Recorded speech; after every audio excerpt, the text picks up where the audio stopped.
guys, today we're driving the 2024 Subaru BRZ TS. TS stands for Tuned by STI, and we have retuned dampers, Hitachi dampers tuned by STI, and Brembo brakes on all four corners. Finally, a good braking system for the BRZ. Honestly, the standard brakes were more than up to the task with aftermarket pads and fluid, but it's actually really nice to see these bronze Brembo calipers on a BRZ finally. So this is based on the premium trim. It costs $36,000. Same power numbers, 228 horsepower from the 2.4 liter boxer 4-cylinder. We also get Subaru EyeSight and a couple other exterior enhancements, some badging, and you saw on the interior, blue accents, which I think look fantastic with this World Rally blue. I was never a huge fan of the red interior stitching and accents with the blue. At least that's the way it is on my 2022 BRZ. I think this really brings this color combo together. We have some really nice suede inlays here on the seats, interior quality, and this feels very nice. As many of you know, I own a 2022 BRZ that I've modified slightly, so we'll make a few comparisons to that car, but let's take a look at these Brembo brakes. Love these bronze calipers. Today we're on a set of Bridgestone Blizzak WS90 winter tires and 225/40 R18s. Stock, this will come with Michelin Pilot Sport 4s and 215/40 R18. Nice looking black wheels, slightly larger rotors, 4-piston Brembos up front, and 2-piston Brembos in the rear. Nice to see Brembos on all four corners. Even my Civic Type R doesn't have Brembos on all four corners. What's going on? Quick peek at trunk space. Plenty of room back here. No spare tire in the 2022 plus BRZs, unfortunately, but you can fit a spare from a previous generation car in the back very easily. Just go on eBay, Facebook Marketplace, or Craigslist and pick one up. With the rear seats folded down, lots of room to put stuff, track wheels and tires, what have you. Just a great little sports car platform, affordably priced, and a little bit more track capable now with this BRZ TS model. We also get Subaru EyeSight, which is a first for a manual BRZ. It actually works really, really well. We'll talk more about that once we get on the road. Otherwise, besides the Hitachi STI tuned dampers and the brakes and a few interior tweaks and badges, that's about it. We even have the standard exhaust here from the regular BRZ Premium and Limited.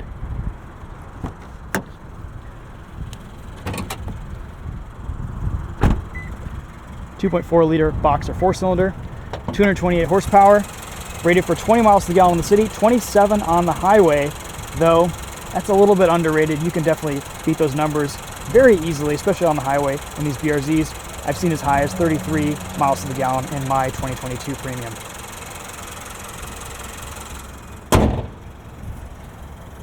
All right, let's hop inside. We'll go for a drive. Let's give you guys some driving impressions on this BRZ TS.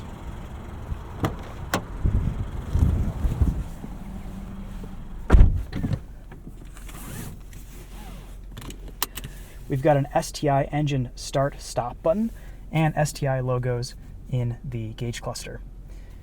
Only other difference that I've noticed with this 2024 BRZ versus other BRZs that we've driven and reviewed is the traction control is slightly different for the 2024 model year. You can't just press and hold traction off to disable everything. You can go into track mode, just hold that button right there. That's a more relaxed traction and stability control setting. But the trick to disable everything is to either hold track mode and then hold traction off until everything turns off, or at speeds of 30 miles an hour or less, press traction off and then press again and hold, and that will turn everything off. So just a little bit of a note, I had to go in and read the user manual for that. Here's our reverse camera, same infotainment, same physical buttons here for climate control, heated seats, mechanical handbrake. Still no really good place to put your phone, but that's okay. I noticed on one of the automatic GR86s that I drove that there was a cubby right here for a water bottle or something, or a phone, and I wish Subaru and Toyota would just put that in all the BRZ models. You can go out and swap this in center console for that part, but again, it would be nice if just a little bit more storage right here for something. I usually just put my phone right here on the seat. All right, let's go for a drive. Enough talking, and see how this BRZ TS performs. Clutch is light, steering is light. For the most part, this drives the same as the regular BRZ. The suspension is still very compliant. It maybe feels a hair stiffer. Unfortunately today, since we're on winter tires, we're not going to be able to judge increased cornering capability or braking capability.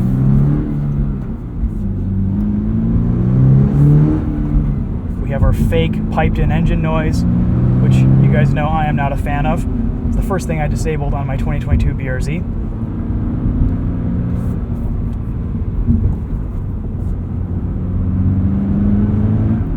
Lots of torque here from this FA24. Easy to rev match. Subaru could still work on their throttle tuning in the BRZ just a little bit.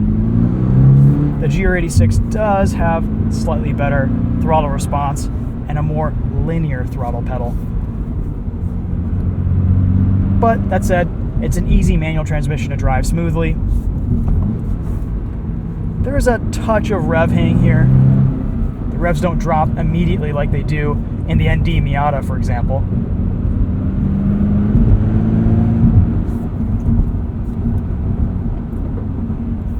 Savage geese.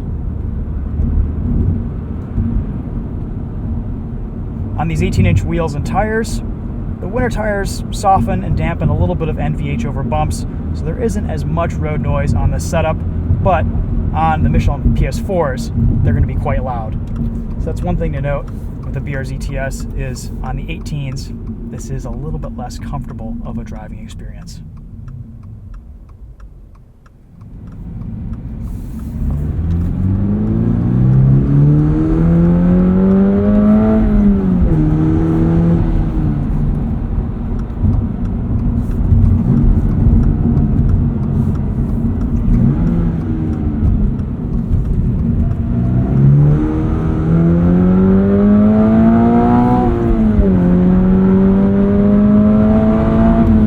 Out those brakes. Slightly better feel. The chassis feels more neutral here, but more adjustable.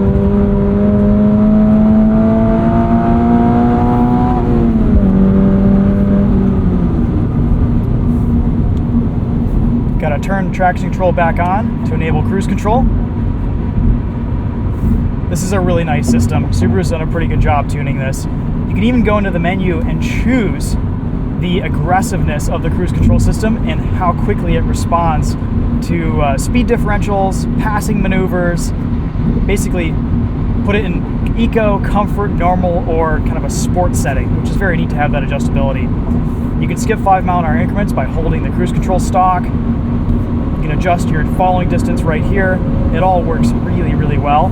And it won't rev match, but you can change gears with cruise control engaged, and it will still adjust its speed according to the vehicles in front of you. You can even clutch in, and for a short amount of time, it will apply the brakes, and then it'll turn off and give you a little bit of notification. Something that's interesting is when you do change gears, you'll notice that there's a little bit of a blip from the throttle with cruise control engaged, so it's almost like, oh, you've forgotten to take your foot off the gas for just a split second when you clutched in. That's really kind of the only fluke that I've discovered with this new EyeSight adaptive cruise control this week. Otherwise, it works really, really well. We get lane keep assist, which I've turned off, cross traffic alert, rear braking alerts, all the Subaru EyeSight suite of safety systems.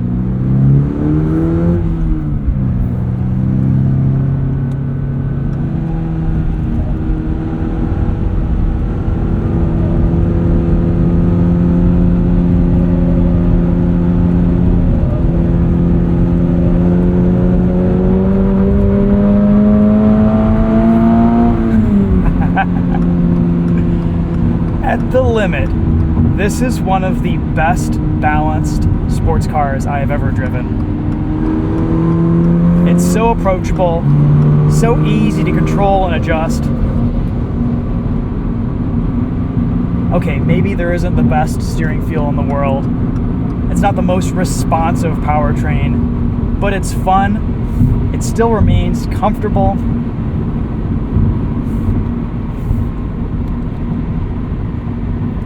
Oh yeah, we have to turn traction control back on.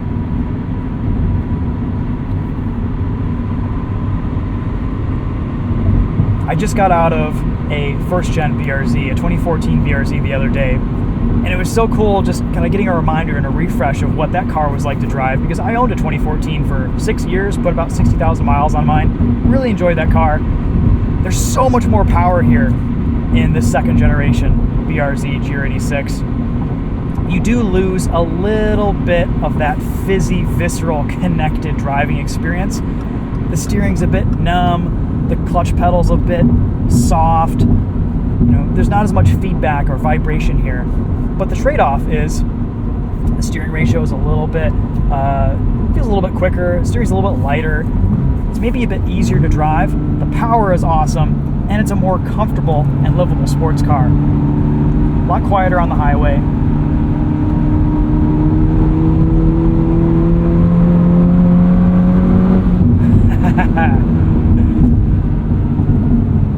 The changes here with the suspension are subtle, but they're really, really good. The suspension here feels like Subaru's dialed out a lot of the understeer that we would normally see from the standard BRZ. On my BRZ, I had to put camber bolts on the front struts to get a little bit of negative camber dialed in to eliminate that understeer.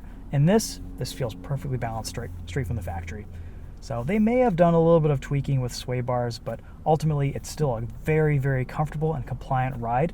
Unlike the GR86, this is a lot softer, but it's just kind of that perfect sweet spot, that perfect middle ground between comfort and performance.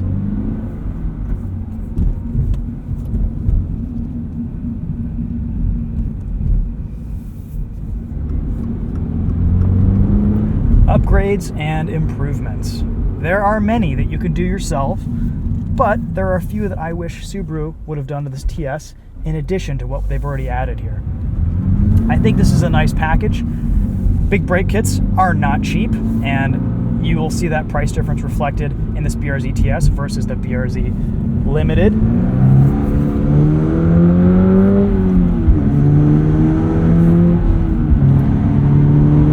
But I wish they would have tweaked some bushings here and there just to kind of stiffen things up a little bit more, reduce some of the slop in the drivetrain. I realize, okay, maybe that might introduce a little bit more NVH and stiffness, but this is the TS. It's tuned by STI. Do we have a little bit extra chassis rigidity here? Draw stiffeners like we saw in the previous generation BRZ TS? I don't know if we do. I didn't read anything about it. So I feel like Subaru could have done a little bit more to tune and tweak and refine this TS. If they're not adding horsepower, if they're not adding a shorter final drive ratio for better acceleration, at least they could have done a little bit more to tweak this chassis and kind of fine-tune this car and bring you just a little bit more connected to the driving experience. That said, this BRZ TS does feel like a more complete sports car with some of the changes here made by Subaru. So we now have adaptive cruise control with a manual transmission. That's awesome. We get some nicer interior appointments. The Brembo brakes are fantastic. I think with a slightly better set of pads, or maybe even just some high temperature brake fluid, they should do just fine on track. If we didn't have winter tires this week, I would have tried to get this out on track in M1 Concours. Maybe we'll get a chance to test one of these at some point in the future on some better, stickier rubber. Let's do a quick braking test here.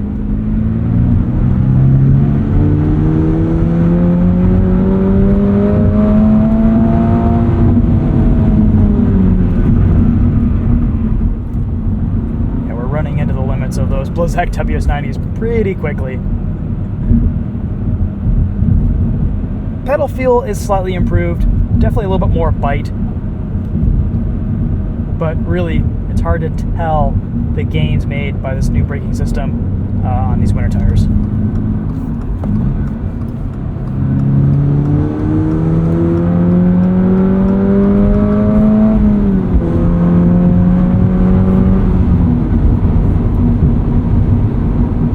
Alright, so let's give some final thoughts here on the BRZ TS. It's been really fun to drive this week. It's been great to drive this next to my modified 2022 BRZ and see some of the changes that Subaru's made from the factory versus what I've done on my own. This drive's great. It's kind of hard to tell some of the changes on these winter tires, obviously, but I like overall what Subaru has done here. Would it be nice to get a few extra things with this TS package? I think so. Maybe an added rear spoiler, a front diffuser, something that just kind of enhances the aerodynamic appearance of this car, much like we saw in the previous generation TS. It doesn't have to be a huge wing, but even just a little ducktail spoiler or something like that would look really good on this. I love the interior changes. I think this blue stitching really brings everything together nicely. Didn't expect any power enhancements or changes, but I do think this car deserves a 4.3 final drive. My car, my BRZ, drives so much better with that shorter final drive, and I think this new generation just kind of deserves that. All that said, this is a really nice package. It's priced, I think, about right versus the base model. I think ultimately, if you wanted to save some money and you were a little bit more budget-minded, I would just go out and get a base model BRZ Premium and throw a set of better brake pads and higher temp fluid in there, and you'd have all the braking performance you could really need. But if you like the idea of these Brembos and the extra stopping power and capability from them, and just even the practicality of being able to bleed the brakes with the bleeder valves exposed on the track without having to remove the wheels, get the car up on jack stands, that's pretty nice. I'm glad to see a set of Brembo brakes back on the BRZ, and of course at some point we'll have to try out the new Toyota GR86 Performance Package. I assume that's mostly the same treatment as we have here, but with slightly stiffer suspension, ducktail spoiler, maybe a tweaked exhaust. We'll see.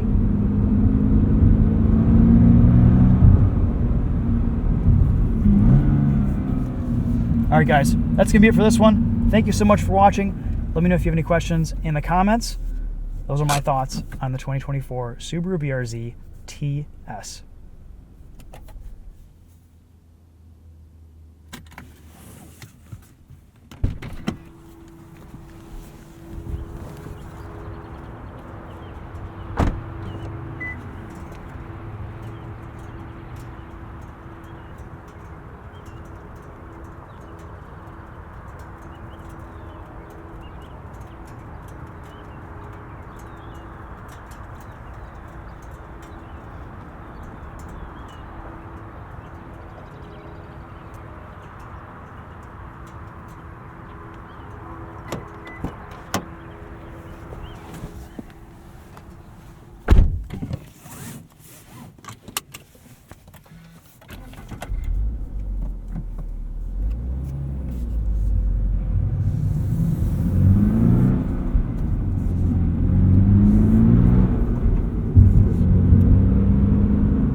This car really wonders a lot on the highway on these Blizzak WS80s. And it's kind of a chore to keep it in a straight line. That's not the case with summer tires or all seasons, but you definitely have to kind of pay attention.